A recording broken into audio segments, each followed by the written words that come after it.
I was emotionally desperate, but only because I couldn't function in my physical body. I was living in every moment. I was living my best life. And I still got sick. My only choice is suffering. That's it. I have to try to sleep tonight, and then I'll get a few hours of sleep, and then I'll wake up and I have to feel electrocuted, these involuntary movements. I can't see very well. The guy who said that it was in my head, basically, his name is on that lab result. Welcome to the Rock Bottom Podcast, presented by Jigsaw Health, where we share health horror stories that inspire.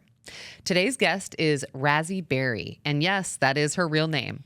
We'll get into that in a minute. Razi began experiencing neurological symptoms until she found herself bedridden for 5 years. Along the way, she implemented just about every therapy you can think of, and finally really started to have the most success with stem cell therapy. Razi's story is a very complex one. Before we dive in, look, just a quick note. This podcast is for informational purposes only, and it is not a substitute for medical advice. So please always consult a healthcare professional before making any changes to your health routine. So with that, let's get into it. This is the Rock Bottom Podcast. Razi Berry, welcome to the Rock Bottom Podcast. We are so delighted to have you here today. We've known you for 10, 15 years. Razi, you started the Naturopathic Doctor News and Review. Yes. 20 years ago, 2005? 20 years ago. Which is about the same time that Jigsaw Health was started. And you have just been an absolute leader, a champion for naturopathic medicine. We just reconnected recently via a post that I made on X that you wrote a comment, and I was like, Razi Berry, whatever happened to her? Yeah. And something did happen to you. Something happened. That's why, which is why we're here. So we are excited. In fact, I was like, wait a second, you were paralyzed on half of your body for a couple of years? Don't tell me more. Right. We want to learn about it in the podcast. Yes. So we are excited to catch up with you again. It's so good to see you. You bring so much energy and light into the world. And I'm glad to see you have really sort of built yourself back up again. And that's the story we want to start with. So where would you like to begin? Well, first of all, thank you. It's so great to be here, and it's been so great to reconnect, because it's fun to feel good, tagline that you guys have. You embody it so much. And so I haven't really publicly told my story yet. This is the first time. And I thought, you guys, really thank you for the invitation, because you're the perfect people. You're just fun, and just you guys bring a lot of light into the natural health space too. So thank you. Thank you. But yes, so it's funny because there was kind of a story underlying that I didn't know was being written when I first got into natural medicine, because I had gotten briefly sick in my early 20s. Some sort of, back then, it ended up being described as fibromyalgia or chronic fatigue syndrome. But that was back, 20 years ago, 20 plus years ago. And it wasn't really so understood. It was just this kind of blanket name to put on something. But I did have some neurological symptoms that affected my left side at that time. And I found natural medicine, sort of came out of that, ended up marrying a naturopathic medical student, and natural medicine really changed my life. So that's how I started the business, Naturopathic Doctor News and Review, which is now the Journal of Applied Natural Medicine. But living healthy just put everything to rest. Whatever that was that affected me, it just made it better. So I enjoyed 20 years of really mostly fantastic health after that. But around 2019, right around the time that I was filming that Love is Medicine project, I started to have some very subtle neurological symptoms. It started with a lot of pain, spinal pain, limb pain, and pain on the left side, and a dizziness. And over time, it would start to interrupt my sleep and interrupt, I was speaking on a lot of summits, I was hosting summits, I was going around and being on different podcasts, and it really affected me, but I tried to kind of hold it together and do all the things that I knew how to do, right? How to grounding and sleeping and cold and hot water therapies and sauna and eating right and gardening, avoiding as many toxins as possible. But I started to decline to the point where I was starting to have vision problems, involuntary movements that were very scary. Like I would wake up, they would wake me up in the middle of the night, like my head would jerk back. I remember the one time my eyes popped open and my jaw and everything, it was just this very scary, and I started having seizures. So that went over about a year until I became just bedridden. First, it was a very autonomic nervous system type thing. It seemed to like affect just every system in my body. And pretty soon I started having these fasciculations, which that can be an early sign of actually ALS. So that sent me to a bunch of neurologists because it was like involuntary muscle movements. And then started having that left-sided pain that I had 20 years prior. That was coming back with a vengeance and just like a very like electrical feeling kind of pain. And then I started having a left side weakness. And then I don't know how far to go into it. And I don't want to go down too many rabbit holes, but I did end up bedridden for 5 years and left side paralysis for 3 of those years. So it was my world, debilitating. Totally. And my world got so small because I was running NDNR, the Love is Medicine podcast, the Love is Medicine project, and adding CE programs, doing a lot of podcasting and speaking at events, and homeschooling my daughters. Yeah. Who were how old at that time? They were 11 and 12 and a half at the time. Yeah. So our life was very busy, very full. I took them to conferences. I took them everywhere. And suddenly I just couldn't function at all. So I ended up having to stop podcasting, stop the speaking, stop the book write. I was writing a book at the time. And then everything just literally became 4 walls.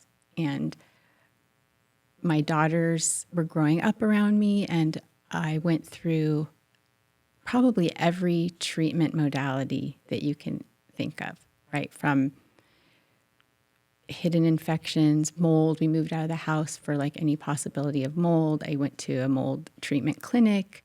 Did you find that you did have mold? Well, it's hard. It just kind of depends on who you ask if I had mold. Do you know what I mean? So I did do the whole toxin remediation. screening? I did the toxin screening. It just depended on, I don't know if I should even say this part because I don't want to make mold people mad, but it's like some people are like, no, this is just the normal kind of air quality that every house has. And other people are like, oh my God, like you need to like strip off all your clothes and leave the house immediately. So anyway, we did it that way. Wow. You went full like cautionary, let's get out of here. And guess what? I had to all of my daughter's toys. They were 11 and 12 and a half, or turning 11. Toys, stuffed animals. I had this huge collection of children's books from like my childhood on. You know, my organic mattresses, you know what I mean? Like things, quilts. So we did get rid of all of that stuff, did major remediation and every kind of remediation too that you can think of, like the big ozone machine in your house, the tearing everything down, starting over new walls inside. Wow. So, I mean, you were desperate to figure out what was wrong. I was so desperate. And guess what happened during that time? So I'm in a hotel with my daughters, and it was at Mountain Shadows. And we were just like staying out. They said it would take a little extra time for the remediation. So I was like, okay, I have to get an Airbnb. So I have like the house, then I have to get so I'm staying in a hotel while we're trying to find a good house for us to stay in for a few more months. And suddenly they call us, the hotel calls us and says, I'm sorry, but we're closing the hotel. COVID happened. The pandemic started. So I remember like feeling so dizzy. How am I going to even I didn't want my girls to see how sick I was. I was doing like coffee enemas in the hotel shower, just doing every kind of detox you can think of, trying to like hold on.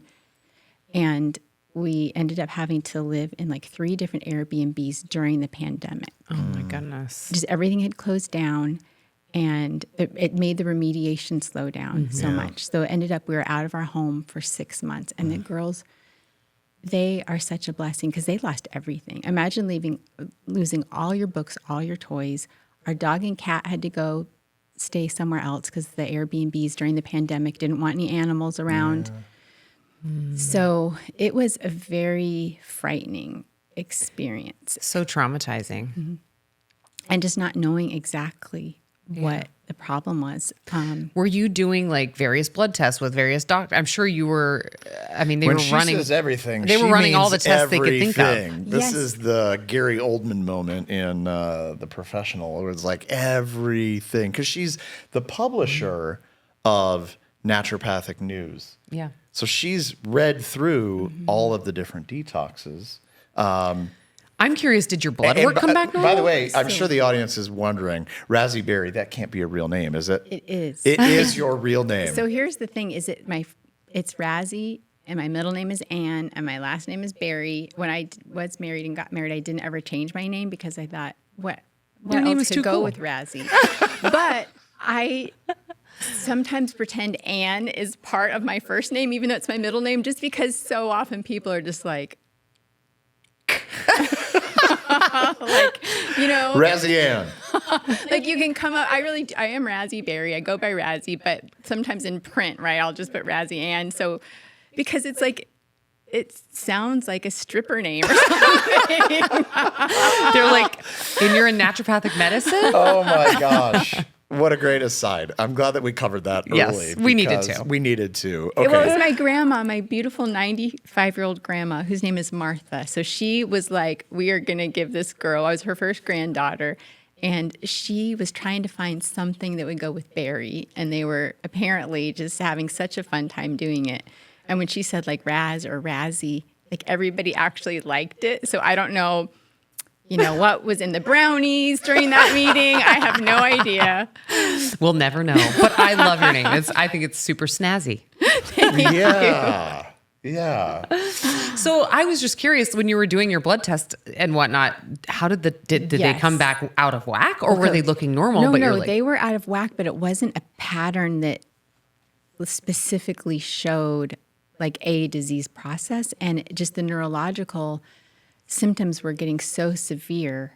I mean, I got to the point where I couldn't really sit up. I was just literally flat all the time. My daughters would because it was hard to move with one side. Yeah. And I feel like I'm talking about somebody else's life when I say this happened to me. Wow. I just have to think about this for a minute. Right. It's like pretty emotional to think about it because we're not talking like a few months or a few weeks. It's like the calendar pages turned, and yes, I had a lot of immune functions that just showed like a lot of distress, chronic inflammation, but not with a specific diagnosis. And I had these brain scans. They're called neuroquants. It's often used in like mold and environmental toxin therapy that showed like basically atrophy. So I had so many Brain atrophy? like white matter loss. Wow. And so I had a lot of doctors throughout, integrative physicians, naturopathic doctors, people that were more on the like vitalistic side, all across the spectrum come together. And and it showed like, how it's hard to test for infections, like co-infections and things like that, like these hidden infections, because you're not looking at a specific pathogen, but you're kind of testing your body's reaction. So it was just like a multi-system dysfunction. So I did end up 3 years into it getting these biopsies, these nerve biopsies that did end up showing positive for something called alpha-synuclein. Can you spell that? Alpha, and then SYNUCLEIN. Now, here's what was so I went to a doctor here that used to be at the Mayo Clinic, and he did those tests. And this was the very scary part. So remember, at this point, I had been bedridden for a few years, and like the function loss, like the movement part of it I'd started declining in those ways. And he explained that there's 4 proteins that we know, 4 disease processes that we know that protein is involved in. And it was very scary. One is Parkinson's disease. I was having tremors, but not typical Parkinson's. One is called pure autonomic failure, which is just where your autonomic nervous system, which is, for people listening that might not know, it's the part of your nervous system that does all the functions that you don't have to think about, like breathing, your heart beating, and things like that, your eyes blinking, sweat production. And it's a big part of your immune system, too. And they're learning more about it. Another one is called Lewy body dementia. And my father died of that. So, and then the last one is called multiple system atrophy. And because I wasn't able to fully move my left side, that's the one that and his name is Dr. Evidente here in Scottsdale. He has his own movement disorder clinic. And so, but he said, it's a clinical diagnosis, but you do have this protein. And I was terrified. And I said, could this be wrong? And he said, no, we're staining for a protein. It's there, or it's present, or it's not present.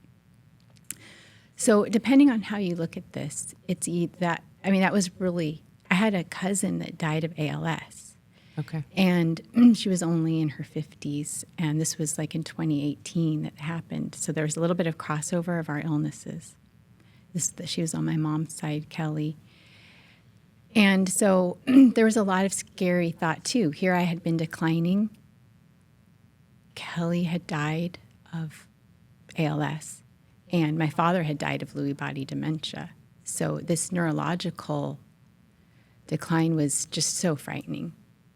But when you look at it from a more natural point of view, like a whole body point of view, it's like, what caused the body to do that? And I'll never know. And so I did go through many, many treatments to try to figure out what that was, through, cleanses, detoxes, hyperbaric. I did plasmapheresis, where it filters out your blood for any antibodies. And then I had plasma donation. That was scary too. I ended up with a blood clot all the way down my arm, and I was in the hospital for 7 days. From the plasma? From the whatever. Yeah, I got a clot from the port. I went through, major IVs. I went through all that, ozone therapies. And I did do a few, I ended up going on hydroxychloroquine towards the end, which did do something. It did help a layer of that. And then I finally did stem cell treatments. And I feel like those were, I think a couple years of just doing so much, just throwing everything you can think of. I probably forgot to name therapies easily. that I did. And it's hard to know what helped, what moved the needle, what didn't, right? Homeopathy, mind-body therapies. I tried so many things, and I'm just imagining that probably maybe each one of them took care of a layer, but I think it was some sort of post-viral sequelae that just sort of compounded on itself. What's sequelae? What does that mean? Just a lot of kind of like a connected set of symptoms. I'm sorry. A connected set of symptoms that probably compounded. And I'll never really know, I'll never really know. Some people said, did you have like some sort of early COVID? Because I didn't get vaccinated. So did you have some kind of early virus that way? Or did somebody early 2019 when you started to feel it? Okay. Yeah. Interesting question. Do you think you did? I don't know. I mean, there's for a while, there are times where I'll be totally transparent. I got Botox a few times right between which is so not like me, but I got talked into it at this women's group that was all natural health influencers. We're all natural except for the Botox, because we need Botox. Except for the crow's feet, which we don't have. Okay. And so then I was afraid that did something to me. I hope I don't get sued by Botox. I still would kind of highlight my hair. Was it those toxins? But then I think one of the biggest lessons I learned too is that you can do all the right things, but we still are mortal. There's a lot of things that we can't control. Like there's persistent toxins in our environment that babies are born with them in their from cord blood, So I think the most important thing to do is we just do the very best we can when we can. But I really don't know what the exact cause was. And I could talk to people who work in like the Lyme and co-infection world, and they see a lot of, unexplainable symptoms. And, it's because they're exposed to that in some way. Or you can talk to somebody who works in there's hidden parasites in food and water, or somebody that works on did you have any fillings and I did when I was a kid, and I still have them because that's the one thing I didn't do. I didn't want to go through. I was so weak. I didn't want to go through that whole ordeal of taking out teeth and, so it's just in a way, and I don't mean this in any disrespect to anybody because everybody's trying to do everything they can to get to the root cause. But sometimes you find what you're looking for, and that just tells me that we are so full of, there's microbes, infections all around. And there's the whole idea of the terrain. You can be exposed to things. And if your terrain is strong, and some of that is what you're born with, some of that's the environment you live in. Sometimes it's just the people that you're around and how good you feel all the time with that whole HPA axis response. So I don't know. But as terrifying, I'll just say this, as terrifying as that biopsy is, it was helpful to get that because there were some people that I think thought, when I didn't have a clear diagnosis, why is Razi crashing out? Yeah. Yeah. Is this a crash out? Is this some sort of overwhelmed crash out? And I don't think it was, because I was everything was so, Love is Medicine was going so strong, and the Natural Path, the consumer facing site, and then the journal was growing in different ways. And it happened really in the happiest time in my life. That was going to be my next question. Was there anything big stressful event around that time that could have No, been at play? I had gone through a divorce the years before that, 8 years before that, because it's been 10 or something years. So that was there was a time in my life, but it's I had art. It's almost what? Why now? I had finally come out of all of that point, and I was feeling better. Yeah, I was the top of my fitness, top of my business. The kids and I were having such a blast homeschooling because it's just such a vibrant community here. It's not just sitting home and doing school, right? We were out and about. So, okay, so I won't name any names, but there was a conventional doctor who I had a nurse because I wasn't very functioning, right? So I had this nurse advocate, and she would take me to appointments and help me. And so she took me to this one neurologist, and she's like, I've been a nurse for decades, and I know people that knew her, and this is look, there's something very serious happening here, and I just kind of want you to look at this from a whole new picture, right? This is before I got the biopsies. And he didn't even look at me, and he looked at her and said, she belongs in a psychiatric institution. A board-certified neurologist said this. Wow. Right in front of you. Right in front of me. And one of my cousins was there too. My cousin Brad was there. And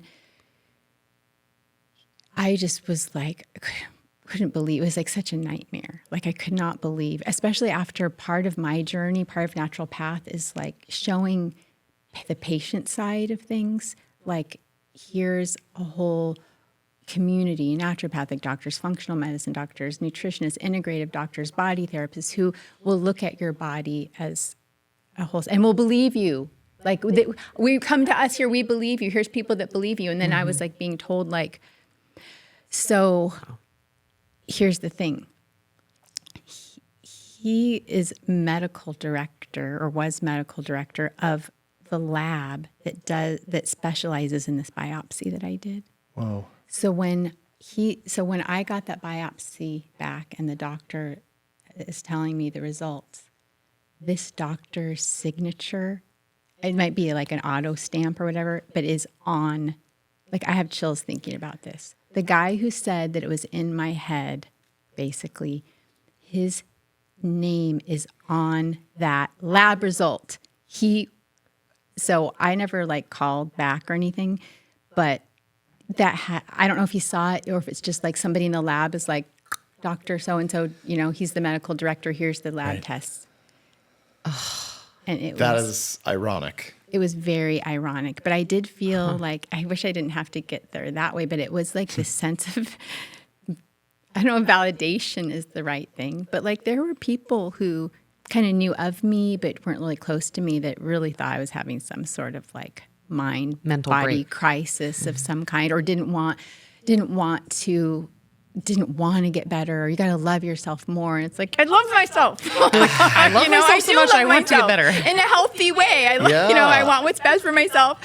And so that was really a sucky part of it, to say in a very honest way. Because and as if you had, if you could have any less faith in the medical system in that moment, like you're just like, that takes the cake. Oh my gosh. Like sometimes I think about just like taking a poster of me holding that and like framing it and sending it to that doctor or something. Yeah. But, Let's go to the stem cells. Yeah. You did mention last week that you felt like that was a big key. How did you get them? How were they applied? Okay, so my friend Ian. Because stem cells are kind of in this gray-ish area in the United States on whether you can use them or not. Yes. They are manufactured here from umbilical cord, and there's ways to get them. You can also, of course, extract your own stem cells and kind of revive them. So my friend Ian was in town for a conference and had been kind of staying in touch and pretty much said, I'm taking you to this doctor. I had been trying to find a way to get the stem cells. I didn't want to do like the kind for like your joints. I knew that wasn't going to be enough. And I had already gone through like all those other treatments that I mentioned and just felt like nothing was happening. So he literally like put me in his car and drove me. I don't think I really want. That's okay. So here's the thing. The weird thing is like that doctor is like now like shut down. And I think I got stem cells that weren't legal. Okay. But they worked. Do we edit this out or do we keep it? Or if we don't name names, I think we we can okay? keep it as long as we name no one. Name no names. So I hope I don't get like. But when you say they weren't FBI 's legal, gonna- what do you mean Well, by I mean, that? maybe not legal. Like, I think I got special access to. The good stuff. Yeah. The good stuff, which would have been what? Well, I mean, there's like expanded cells, where they do expansion of the cells that you usually have to go out of the country to do. Okay. And some people are working on different like neural cells. I mean, I was scared and I thought like, but I mean, I really had nothing else to lose. Yeah. I had shut down. I turned off all the work I had done, building up over, 18 years, or whatever. So much just content and interviews and summit after summit after summit. I was doing a summit a year or sometimes two, one for like doctors and practice building, one for like bringing consumers and integrative doctors together. And everything just, so I thought like with these stem cells, am I going to like grow like another arm or something? Or am I going to just die? Yeah. And so the first thing that happened is I started having less of these like seizures at night. Did they do it as an IV? No, they were directly injected. Directly injected where? Just in my arm. Okay. Yeah. Okay. They're directly injected and in my arm. And then afterwards, when I went home, I did some series of some other like exosomes and stuff. I did series of exosomes too. But it was And exosomes are sort of like the signaling. the signaling, like what do they call it? Like I've the heard work- it explained like the stem cells like the queen bee and the exosomes are like the worker bees. Yes. Okay. And so I did those as well. And it was a good, months went by where I didn't notice anything. And exosomes, I think, are fully legal in the United States. Yeah. Okay, And a yeah. lot of stem cells are too. They're just depending on. It's like what I said. It's gray area. It seems. Yeah. Yeah. Different depending on what type, how they're processed, if they're expanded or not. If they're like multiplied. Yeah. Okay. So first I just didn't notice anything, and I was like, what else? I've done like every therapy there is, everyone. But then I started like not having the same kinds of movements. Like sometimes I still have like some fasciculations and stuff, but and then I just slowly like started getting stronger just over time. And then I started doing like physical therapy at home of trying to like sit up a little bit more. Because after 5 years in bed, Oh man. like you just lose all those little muscles too. Like I remember like I would try, like it was so tired to like try to hold my head up because those neck muscles, and like all the blood would pool and my legs would turn purple and everything would start stinging and I just couldn't. So it was very, very slow over like probably 18 months. Wow. And then it was about last time about Halloween, one of my best friends, Amber, her twins we kind of were like the homeschool bunch. Like we had a lot of other homeschool community, but Amber and her girls and my girls, we just did everything together. And they came over for Halloween and I would just like be able to get up a little bit and then go back down. It was like this big celebration. She put me in her car for a little bit and drove me around to see, to see the trick-or-treaters and such. And from then, like around a year ago, it just has been kind of a rapid Recovery. rapid recovery. I mean, it happened over a very long period of time, but it's like where I am now, even compared to last year, is so amazing. And I had a lot of people rally around me, like my friend Candace. I don't want to name people because then I'll forget somebody. Sure. But like, I think the stem cells were the thing that did it. It was the last significant thing that you tried, right? Mm-hmm. Roughly how many treatments of stem cells did you get? I just got one at that clinic, and then back at home, I did, I think, 4 more of those, and then Over about a couple of months, or no, about a year. Okay, over Yeah. about a year. And they Yeah. were all into like your arm. Though the first time was direct. Oh, I okay. even then I did some. I also nebulized some. Oh. Nebulized, where you can put like a face Put it in a mask little- on, yeah. and Breathe it in. Goes through essentially water, right? Yes. Okay. Or it's it turns into like a steam. Yeah, So there's no okay. water, but just that was, and then You nebulized stem cells. Mm-hmm. Okay, interesting. Did you ever do intravenous? so and then when I came back home, then I did some intravenous. Yeah, but at the first time it was just directly, not in a bag with anything else. It was just a. Yep. And then after that, it was bags, and the exosomes were also in like the bags. I mean, there are plenty of stories of people that swear by stem cell therapy that it has healed unhealable things, and so I'm actually not. But sometimes surprised. it's just nothing, right? But I mean, I guess that's how we're so individually. Some people just don't. Like I don't. I mean, definitely. The reason I started with kind of the beginning back, 20 some years ago with that chronic fatigue fibromyalgia, because that was kind of debilitating thing for like months, Yeah. and then I lived healthy, came out of it, I felt very healthy, but I think that might have been a prodrome of something or some sort of, or maybe how it is that like, our genes are not expressing something and then something changes.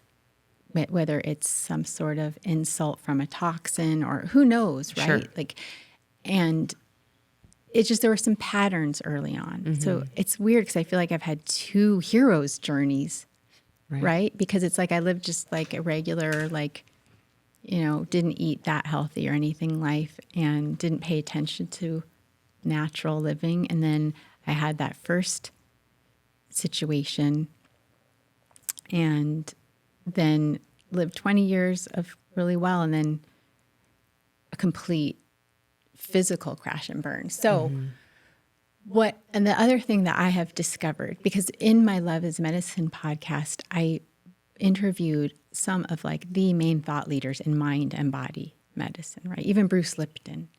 I love him. Yes, but I disagree with all of them in some ways. I hope I don't make anybody. I love all of them, but is that it's not always the mind affecting the body. What I learned is that the body just as much can affect the mind, because I had no lack of mindset issues. Yeah. I was thinking so positive. I was loving life. I was literally just stopping to like watch the roses bloom in my garden or like the various fruit trees. I'm like a crazy addict with buying fruit trees that are not supposed to grow in Arizona, like mangoes, lychee. I've killed so many trees. Or sometimes I'll be like, I got one lychee, you guys. You know what I mean? It's been 8 years and this tree gave me one lychee. But anyway, I'm a real nerd about that. And so I was living in every moment. I was living my best life.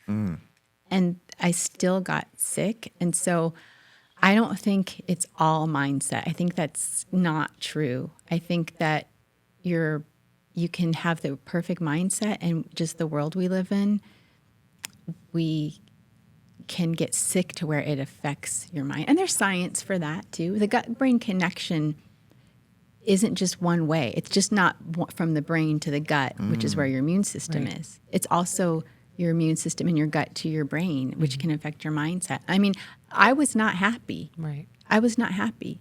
I remember always having this point of view about things like, this is kind of dark, I guess, but like the whole suicide and like that, when people are very sick and they choose to end their life. I'm just forgetting the word of that. It's a different word. Oh, euthanasia? Euthanasia, yes. But I did get into some dark places where it's like my only choice is suffering. Like, that's it. I have to like try to sleep tonight, and then I'll get a few hours of sleep, and then I'll wake up and I have to feel like electrocuted, these involuntary movements. I can't see very well. I can't get up and run my business. I just wanted to do my daughter's laundry and hang it on the line outside. I just wanted some kind of simple normalcy. I just wanted to be able to sit up, and that put me in an extremely dark place where I was just like, I think if I hadn't had my daughters, who knows? Because I have a different sense of compassion now for people who just feel so lost, because again, I was emotionally desperate, but only because I couldn't function in my physical body. I couldn't go to the bathroom by myself. I couldn't bathe by myself. I couldn't eat by myself. And so that's, to me, the biggest lesson that I learned, that it's not just about mindset. You can't heal everything with your mind. I think it is a very important part of it, but things don't go in one direction in life. It's a two-way system, It's all part of the same system. Yes, it is. But we just focus so much on the mind-body and not the body-mind, I think. So what is your protocol right now? Obviously, I mean, from this horror story that you just told us, looking at you here today, you look vibrant and healthy, and I'm so glad that you're here and able to do this with us. Tell us what your protocol is now, and like, what's your routine? So I had done so much, and I was at some points taking so many things that now I just kind of cycle on and off of things. So I try to get everything from my food, and then I just kind of like, I'll go through a period of time where it's like I'll do some like extra mineral supplementation. I'll go through a time where I'm doing a little bit more just kind of natural immune support. And, I have my homeopathic remedies that I use too sometimes, my homeopathic medicines. And I'll cycle through using iodine. I don't know if this is good health advice. I'm not a doctor. Yes. Well, we have disclaimer. the disclaimer Yes. that none of this is health advice. It's designed to, the guest to share openly and honestly about what they've been through to inspire others. I So was keep doing going, everything like for a long time, and I think it helped. I was doing, I was doing detoxes. I was doing immune support herbs and supplements. I was using binders and detoxes. But God bless you. Overall support just for like B vitamins and, fish oils. But I just, now that I went through all of that, I'm just kind of trying to get my baseline now, you know what I mean? And trying to like just see how my body can just heal through, I try to start off every morning back in the garden and, connecting to the earth and getting some sun, and just try to eat like not in, I had done keto for a while, and then I started eating kind of more regularly. And since I hadn't been moving at all, so I went from being extremely, very sickly thin to like a little bit too much weight. And but I'm trying to get everything through food, and I just do kind of cycle through, because there are so many amazing supplements and products out there, but you cannot take them all. So And at some point it becomes a burden on your body trying to process them all too. So I try to just kind of cycle. And I think that, there is, not in a woo-woo way, but there's kind of a sense of intuition. I spent many years living healthfully and learning about different supplements and nutraceuticals, simply even just from reading, 20 years of cases. You just kind of get this natural education over thousands and thousands of cases of how patients were treated.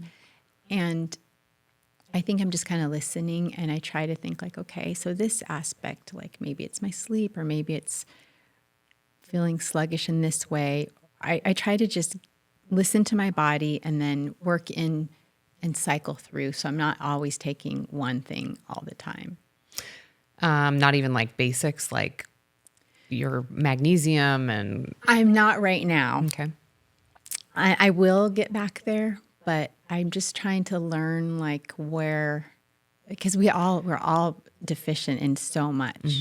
We are. I know that I have deficiencies, but I've just been sort of in a reset mode to kind of really hone in on what that is. And that's probably makes it a little easier for you to just kind of listen to your body. Like, what am I feeling? Where am I feeling off? And what can help that? And maybe just very purposefully add things back in. Yes. Are you doing routine blood work? Do you have a plan for that right now? Or are you just kind of like, I'm just kind of using intuition at the moment? Yeah, my last blood work was about 6 months ago. And I think it's probably because there's just some other, there was a lot of weird like copper issues with me too, which like there's some transport issues there, like the way copper is used. So that has always been way off, like my copper levels. And specifically copper or any other? And like ceruloplasmin. Yeah. That's a really popular marker in the root cause protocol community. It is, yeah. And we have a close tie to that community thanks to Morley Robbins and our many years of being friends with him. And yes, ceruloplasmin, that was the first time I ever heard that was from Morley Robbins. Hi, Morley, if you're watching. Yeah. But maybe talk about that, because it's interesting that you got here. Like, part of Morley's, for those that don't know, his whole thing is that disease is caused by inflammation. What causes inflammation? He can point almost every single disease, like biochemically, back to unbound, or as he would say, unchaperoned iron.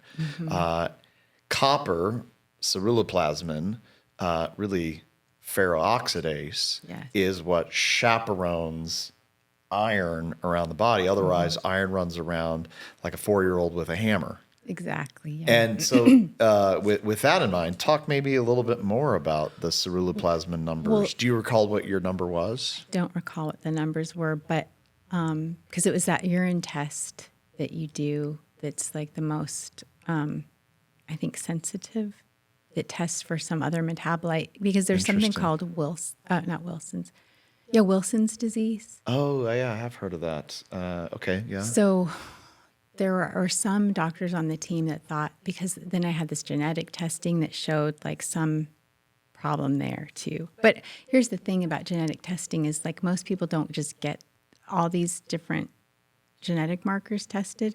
And so again, what is behind it? Like what is making those genes express? What's in the environment? Yeah. What is making those genes express? And there Yeah. were just so many things. Like literally when you have this neurological decline that happens kind of slowly, but then boom, fast. It's like when you start testing for so many things, it's, I think, almost overwhelming for the practitioners too, because it's like, okay, this is off here. This is off here. We're looking at this scan here. This is showing up here. Which Yeah. thing is it? Which... Yeah, the Is body is far more complex than our brains can seem to understand. And you mentioned earlier Bruce Lipton.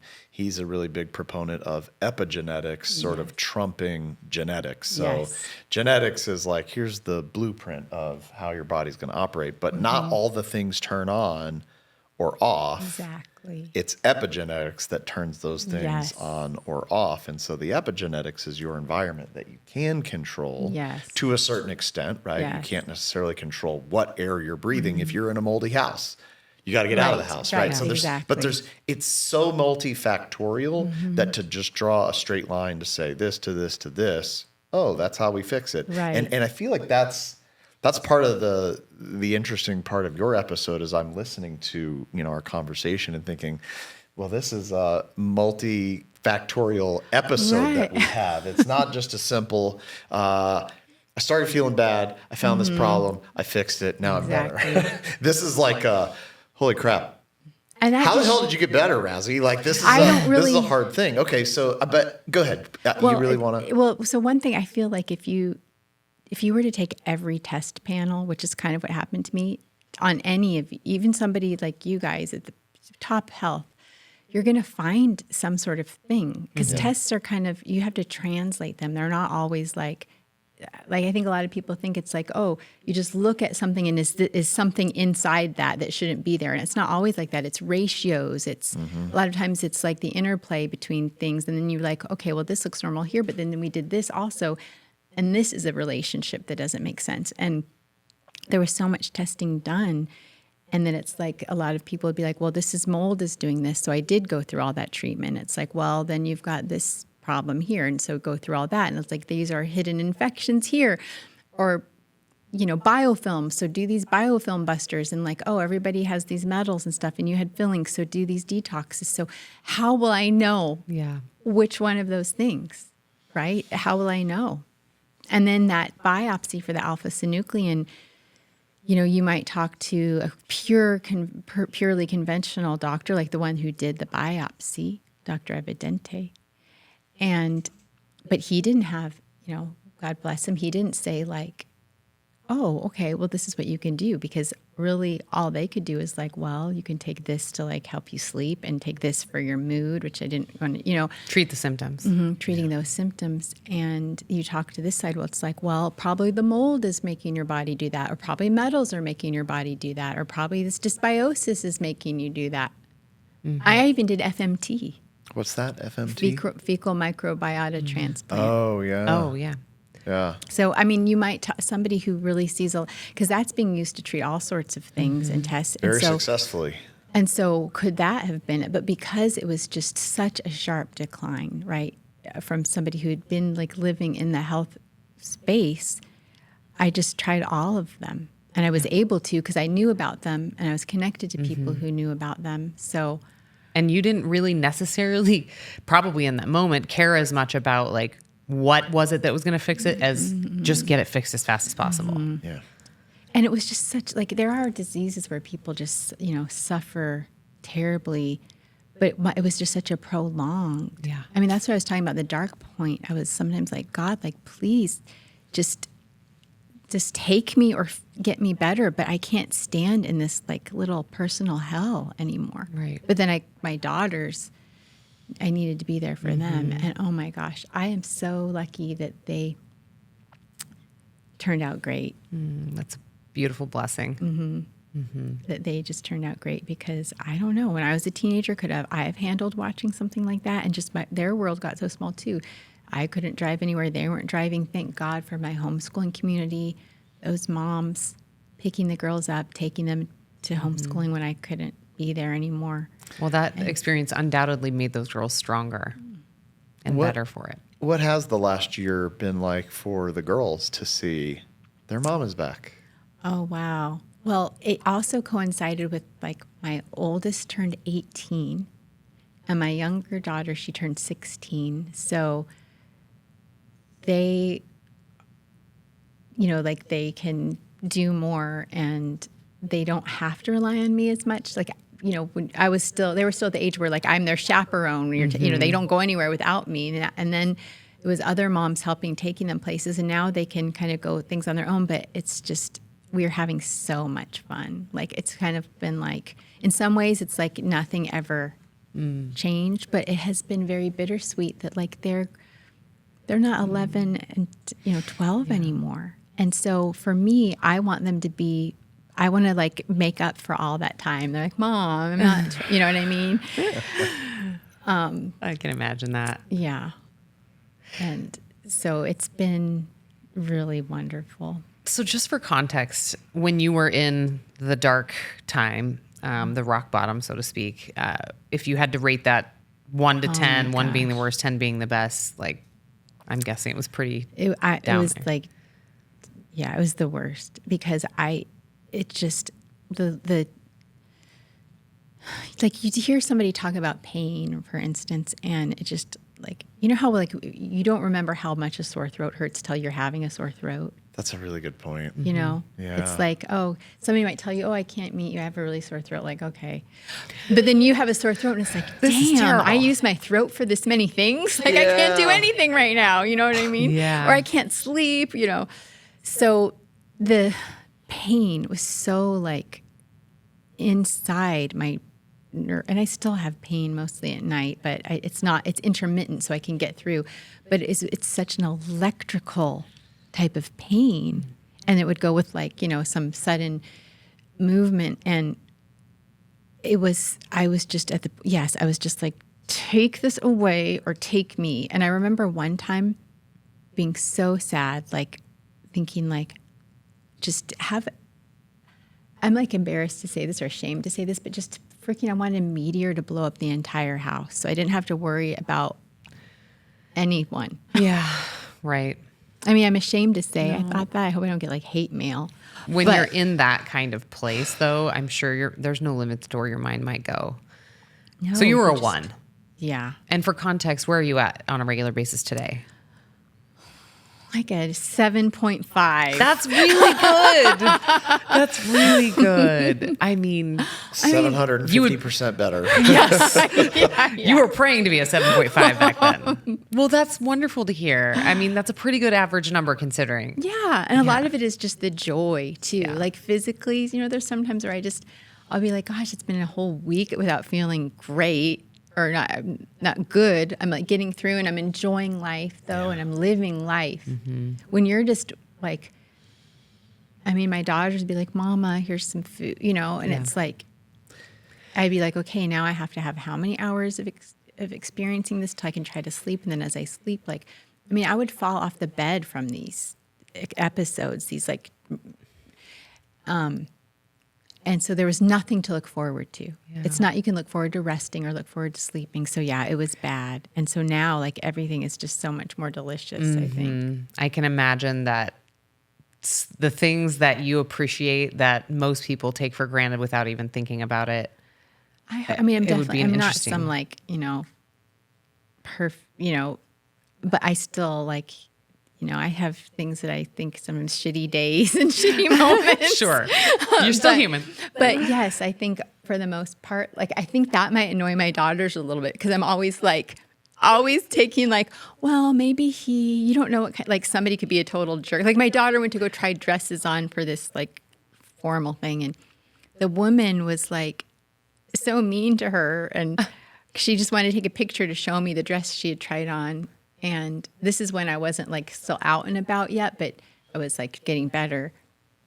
And, I was like, well, and she almost like accused my daughter of like, because she wanted to take pictures and I don't know what she thought she was going to do, but I'm going to take a picture so I can make this dress myself. yeah. And I'm going to like take over your business That's and right. start. Yeah, It's right. just kind of how she treated it. So but like, there's so many examples where I'm just like, Trying to send a picture to my mom. Okay. Leave me or alone. like a guy will like cut somebody off or something. Like, well, maybe he just found out something. Like, I think it's driving him You're crazy. defending the ex movie. Yeah, like I think it's starting to drive them nuts. Like, well, she's just this or he's just It's that. not it's a great quality to have, though. I believe it's called empathy, actually. Yes. You Where have you're- extra empathy now, maybe, than ever before. Yeah, Maybe, yeah. and the love and the care that we show to others Yeah. comes back to us. One thing though is that like when I see that somebody's suffering, I have like a really hard time. Like not maybe that is empathy, but it's just like I just get so like overwhelmed, like because I know that whatever it might look like they're going through, it's like that sore throat example. So sometimes I'll like in that moment be feeling like, oh my gosh, like this person like, can't really walk on their own, or somebody in a wheelchair that like has got, can't talk and they have like a tube. Like I feel that so deeply. And I just want to like go up to them and be like, you don't think anybody knows how you're feeling, and they don't. Nobody knows how you're feeling. And I believe you, and I know that you're going through that. Right. It can be kind of overwhelming a little bit. Well, love is medicine. That's It right. is, but not in that like, oh, just, love yourself and say no to people and take care of yourself first. Like I'm kind of grossed out by that idea of self-love. Like, you know what I mean? There's almost this like, I'm a boss bitch kind of self-love. You know what I mean? That can be like, oh, no, that's not what it's about. It's like making the right decision for yourself every day and everybody around you and the world around you. It can't just be this like selfish kind of self-love, which I think got really popular for a while. If you had, and you might be writing a book, but if you were going to write a book, what would be a title that you feel like would be perfect for your journey thus far? Gosh. Well, I was starting to write the Love is Medicine book, and I don't know, so I guess it would be that everything we thought about mind, body medicine was wrong. Like that's a lie. You can't just positive think your way. A lot of people are going to be mad at me maybe for saying this, but Well, you have to have, loving yourself means like being honest with yourself and the people around you and the choices you make when nobody's watching, but does affect your own body and mind. You just can't cheat yourself, and what you do, how you treat other people also, and the world around you, like it all is impacted. So I think there's more of a responsibility. I feel like it got really popular for a while that there's this self-love type of mantra that, just put yourself first, girl. And, I just don't think that's the case, Well, maybe it's a misunderstood kind of thing. We're both big fans of Dr. Joe Dispenza. Yes. And I wouldn't say that it's like the leading part of his platform, but I mean, You Are the Placebo is his book, and he has Right. an amazing story about, got hit by a car while riding his bike, was paralyzed, was given the chance to get a surgery that might correct the problem, but opted out because the surgery could actually go the opposite way. Exactly. And he's like, he was a chiropractor at the time, and he was like, I believe in the mind-body connection to healing, and I feel like I have a better chance of healing my own back with my mind than through the surgery. And he had a very dark night of the soul. He's talked about it in documentaries and in his books, but he eventually did, spoiler alert, heal his back. And he was like, I'm going to study this. If I do this, kind of make the promise to God, it's like, if I do this, I will study it until, I figure it Yes. out. And one of the things that, I don't know if I've talked about this on the podcast before, but we, about a year ago, went to one of the 7-day Dr. Joe Dispenza events, the yeah. meditation retreats. And, previous to that, if you told me I was going to be meditating for a week, I was like, come on, that's, forget about that. But I really got into it and was like, okay, if I'm here, I'm going to go into it. And one of the things that I discovered during one of the meditations was this, as Dr. Joe would call it, a program running subconsciously of lack of self-love. And it was this like, oh, wow. Like it was a strong recognition of like, and the answer wasn't like, you go girl, or I guess in my case, you go boy, but a recognition of like, I really have this inner critic that turns on when this happens, whether I realize it or not. And that inner critic is like basically saying, this thing is not good. This is Yeah. not worthwhile. So if the autonomic nervous system is having this sort of like, oh, this thing that we're in is bad, we should try to kill it. And it led to challenges. In 2014, I had thyroid cancer. And, actually talk about that a little bit in the documentary that we have that's coming out called Breaking Big Food. Not necessarily a plug for the documentary, but just a little bit more Plug there. that documentary. I'm That's excited for it. It did turn out pretty well. That's just one of the storylines in it, but I started to talk about that. But I bring all that up to say,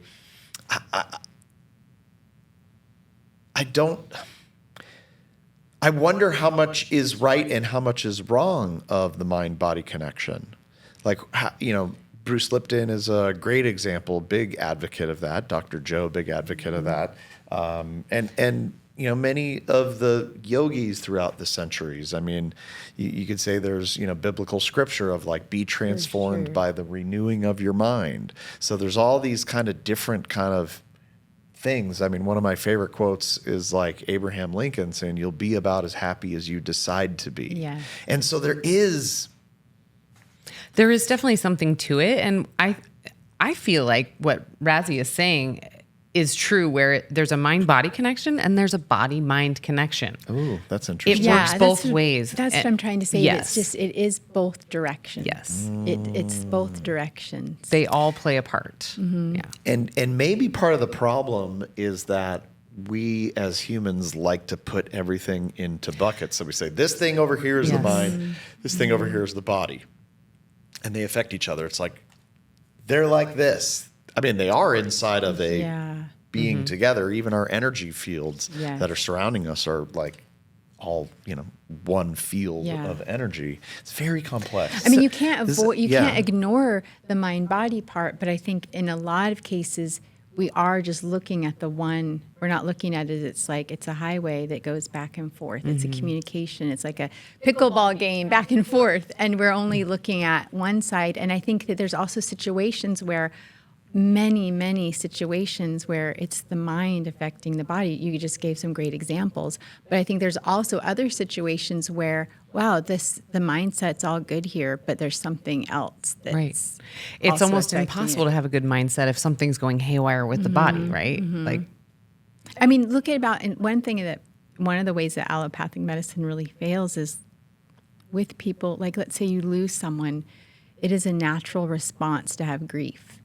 So treating the body with pills, serotonin reuptake inhibitors, that's not going to do a thing. We already know that, but there's a big part of the world that doesn't know that. They just think like, oh, in a case like that, it's just something you have to go through. So I think there's just both. And I think for the most part, I think your mind, but I'm saying there are cases where it's not enough. It's not just the mind. well, and you're a walking example of that. Yeah. The body-mind connection. That's well said, Ashley. Well, I just repeated what she said earlier. Well, I mean, this has been a fascinating story. I'm so grateful that you're on the mend and cannot wait to be part of your continual health journey as a friend. And Thank you. I know that you have a lot of important work left to do in the world, and we're so appreciative of that work that you do. We may need to do a part 2. Yeah, we might. Where can In people, like a year. Where can people find and follow you, what you're up to now? Well, they can still follow, on social media, Razi Berry, and LinkedIn, X, all those things. Or you can find me through our website, it's naturopath.net, and the Journal of Applied Natural Medicine, which is ndnr.com for Naturopathic Doctor News and Review. And I am about to relaunch the Love is Medicine podcast. So good. Thank you for being the first, and I'd love to have you guys on as well. That'd so. be great. I would love to. Yeah. Maybe we can talk about the Breaking Big Food documentary. Yes, we absolutely can do that. So it's so great to be back in your, lives as well and part of this community. And it's been so fun watching all the stuff that you guys have been doing. And for the community, the coffee shop is so exciting. And Thank you. yeah, so I hope there's ways that we can just hang out, have fun, because it feels good. Yes, Well, it's fun to feel good. It does. And we're practically neighbors. So this is wonderful. Well, thank you again for being on the Rock Bottom podcast, and stay tuned for part 2, maybe.